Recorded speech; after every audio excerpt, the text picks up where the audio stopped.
I'm currently working as a postdoc in Uppsala University, but this is work that I did with Katherine Isbister and her group, many of which of the people are around here.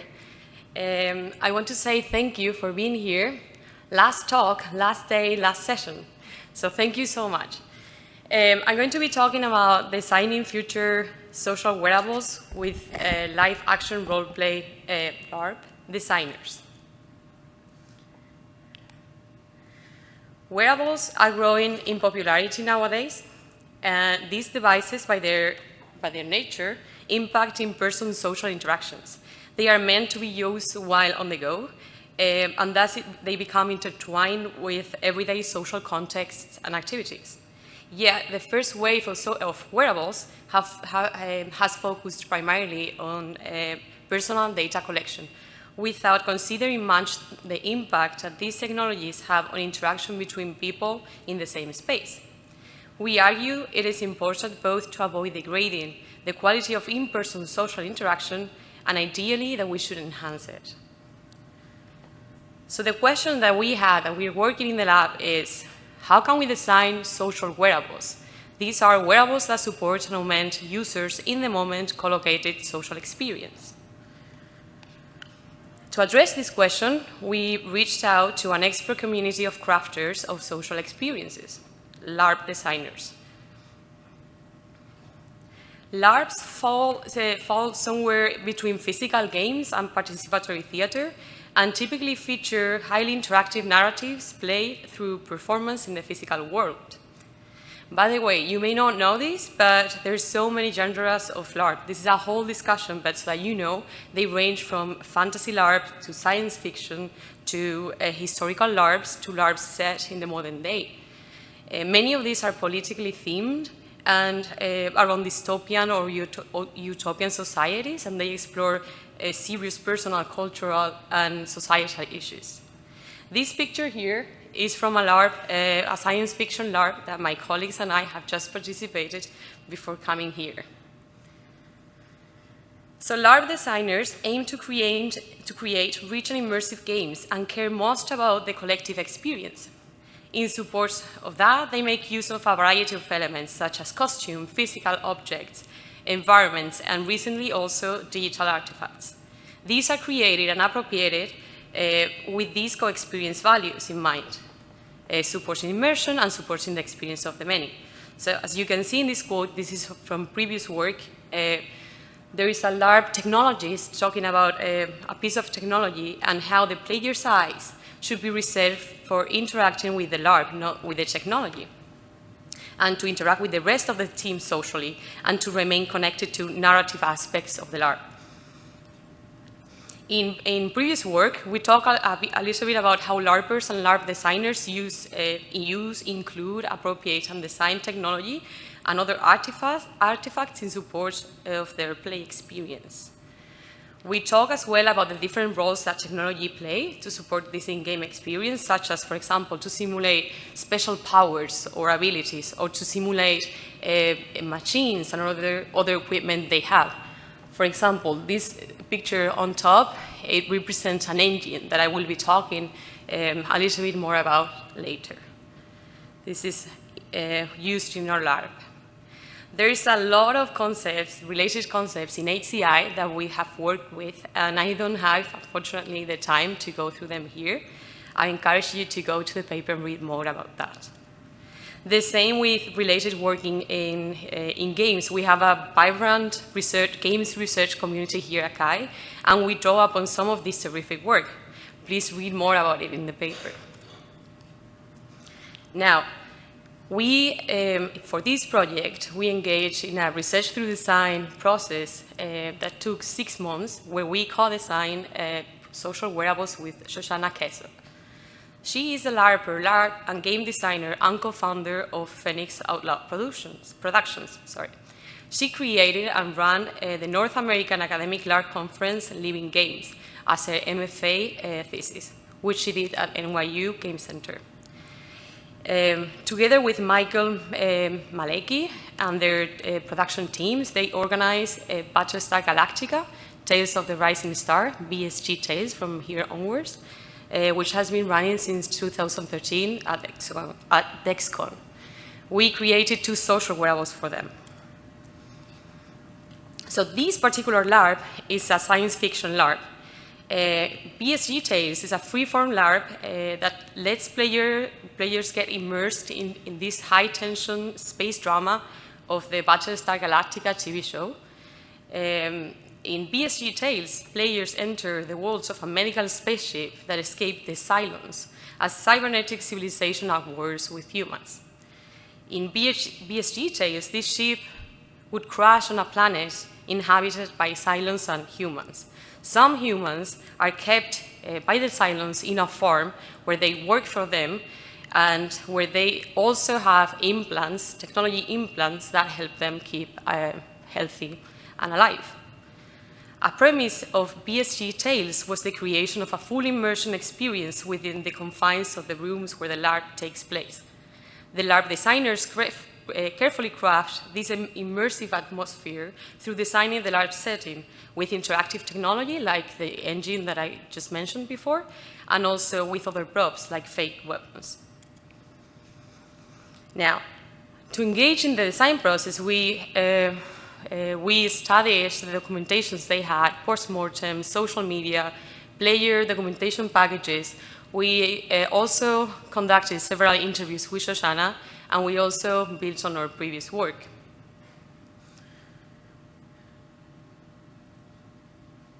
We identified potential aspects that hinder these co-experience values of immersion and the experience of the many. For example, one of the things was tracking important characters on players' scores. In BSG Tales, they use a color system to indicate the type of physical contact that players are comfortable with.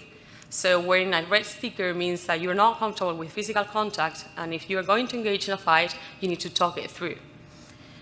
Then there is also a health score system. For example, you have your health score from 0 to 10, indicating how healthy you are. When you get wounded, you decrease your health score. And this is something that you need to keep in mind. So this is like them keeping in mind how many points they have, and they, of course, also perform this health situation with bodily cues. They also have mental energy.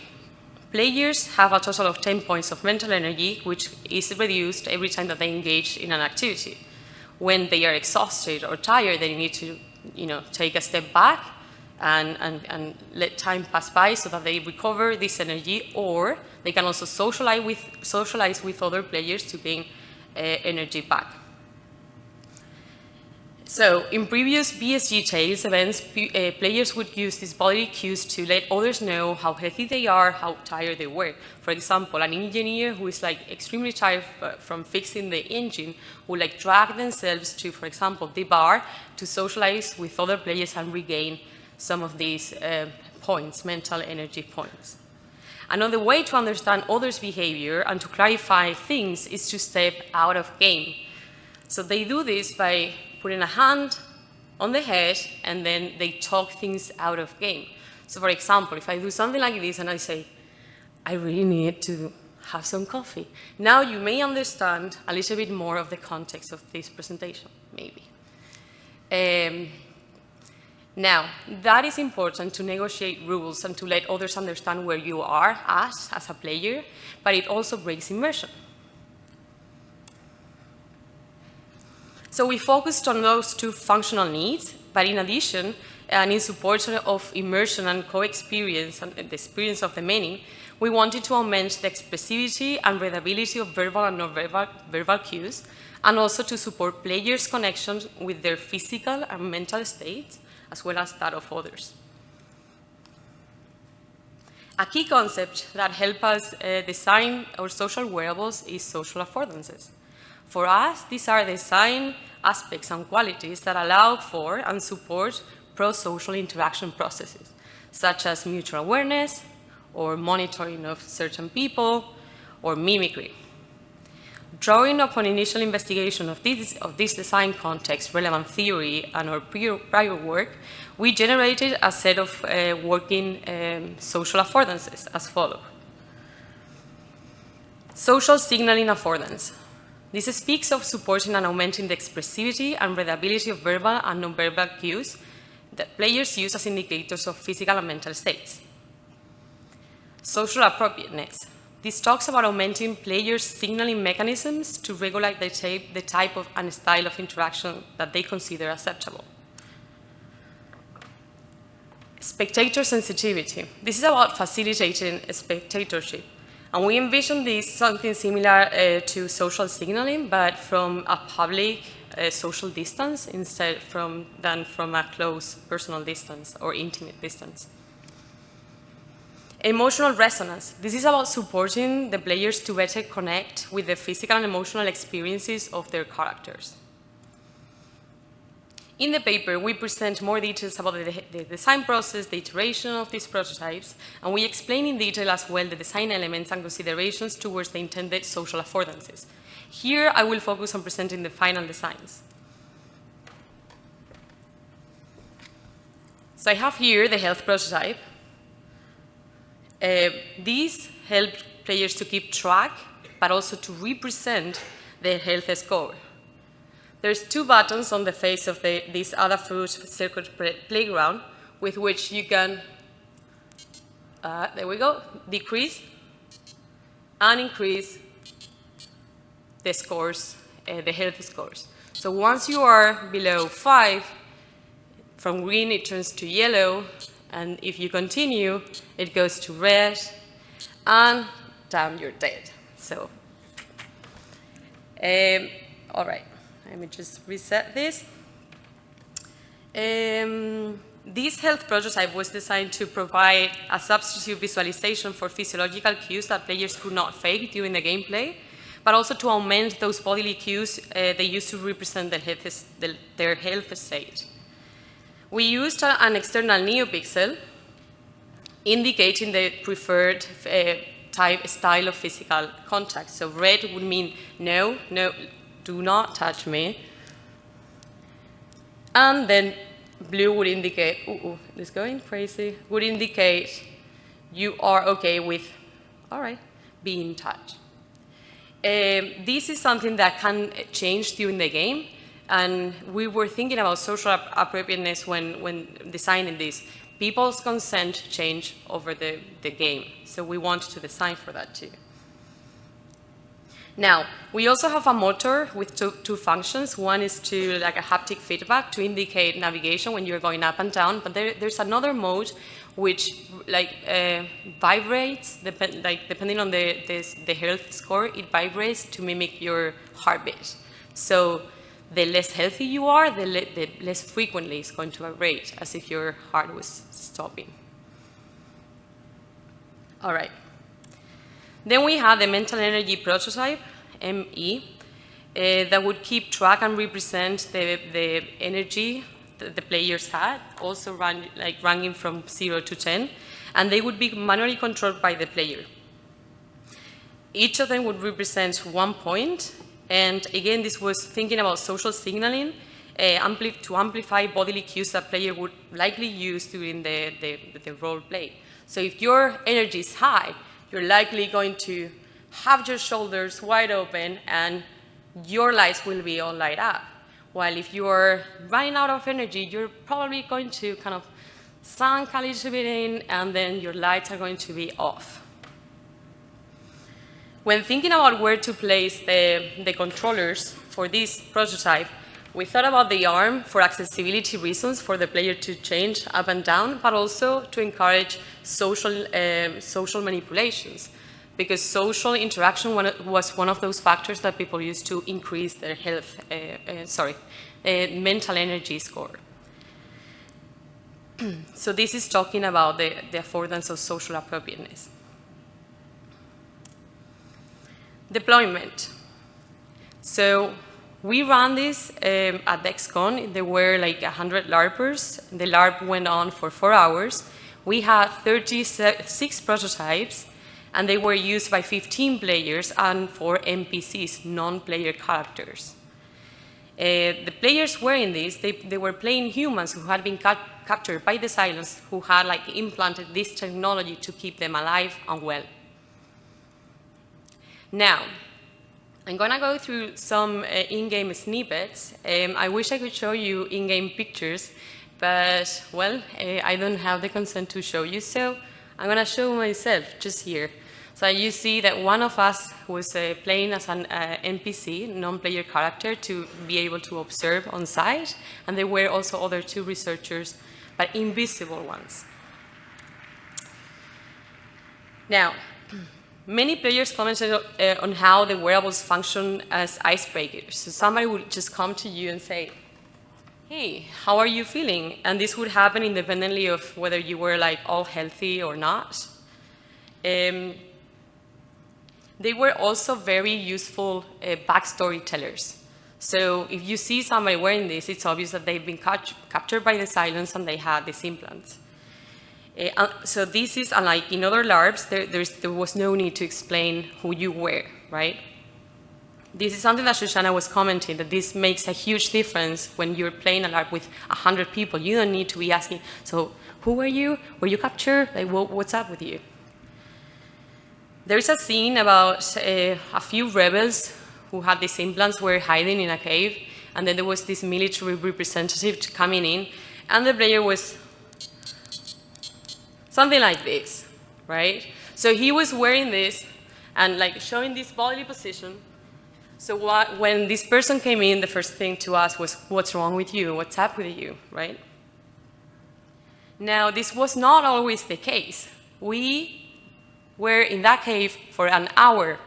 So when the next person came to the cave, this person was not standing like that, but more like this. Still, he was displaying the same score and with the same number of lights. So the same reaction happened, right? Let's take this person to the sick bay. So basically, our devices were able to augment and make up for bodily cues, and also to explain behaviors of players. Like some players were fixing the machine that you saw before, and then suddenly they realized that they didn't have more energy, so they stepped back, and then the rest, like some people who was just passing by, realized, oh shit, we need to just help this person because he's running low in energy. So they would just like come and socialize, and that would make this person gain some energy back. They were also very useful to connect with one's character, as you can see here from Shoshana's quote. Now I want to finish with another anecdote that happened, and this was about improvisation. So one person who had these implants by the cylons went to medbay to have them removed. And what happened there was that the doctor crew didn't really know what this was about, like the backstory and everything. It took them not that much time to realize about the interactivity of the device, and then suddenly they improvised a new meaning together, both players, where the lights now signified pins that were inserted in the flesh of that person that they had to remove. So every time they removed one of these pins, dramatically, the lights would increase or decrease while they were role-playing the whole scene. Now, they didn't know this, but what happened at the end when they were about to remove the thing was that this flash was actually an electroshock, and the doctor just like threw himself back to the wall. It was really dramatic.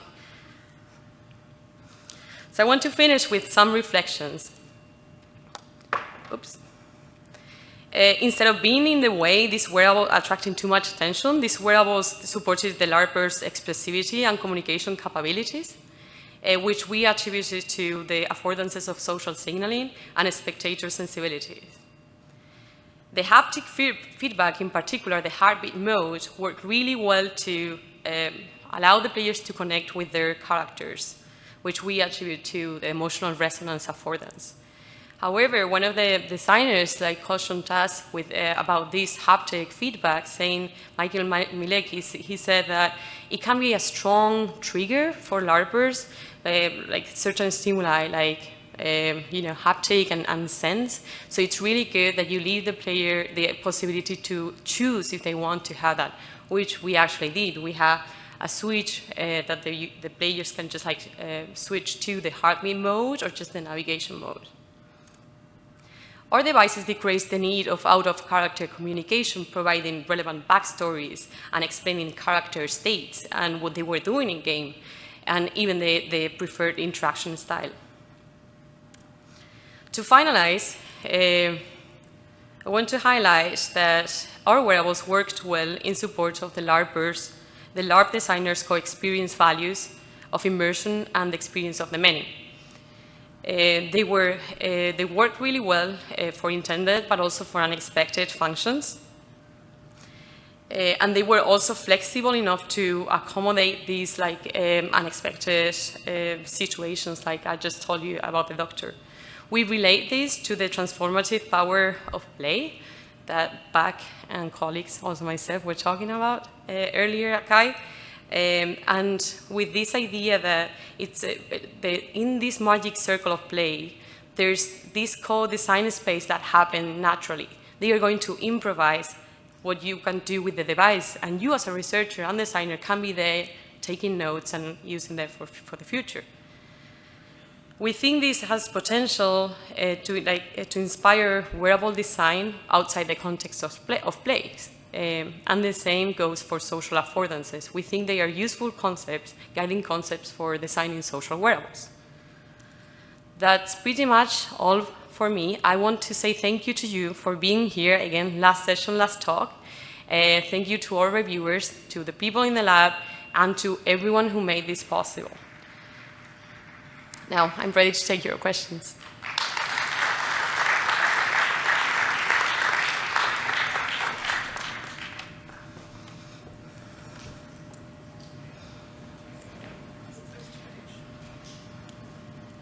Hi.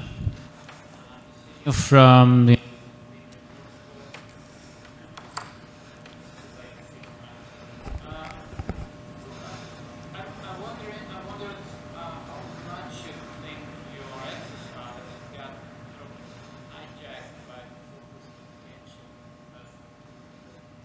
Sorry, I missed the first bit. How much? How much do you think your design exercise actually pulled the attention of the players towards the device?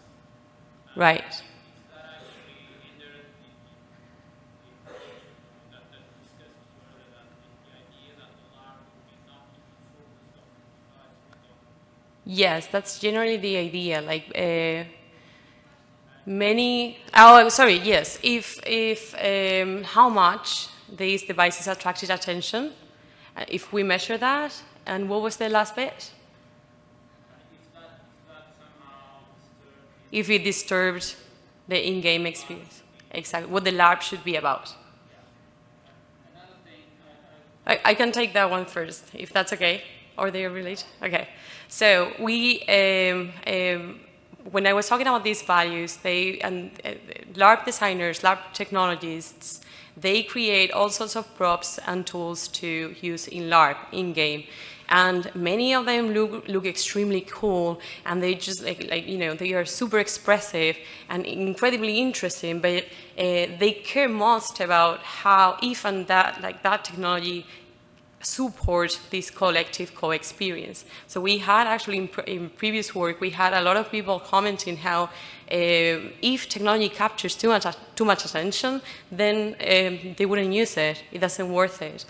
For our Larp, we didn't, the quality of the videos and we couldn't really do metrics in terms of how much attention there was on these devices, but these were based on comments from the players and from the Larp designers that they were certain enough to be not in the way of the interaction. So they were visible enough so that people around you would come to you if you were, for example, low in energy, but not too in the face that they were the attraction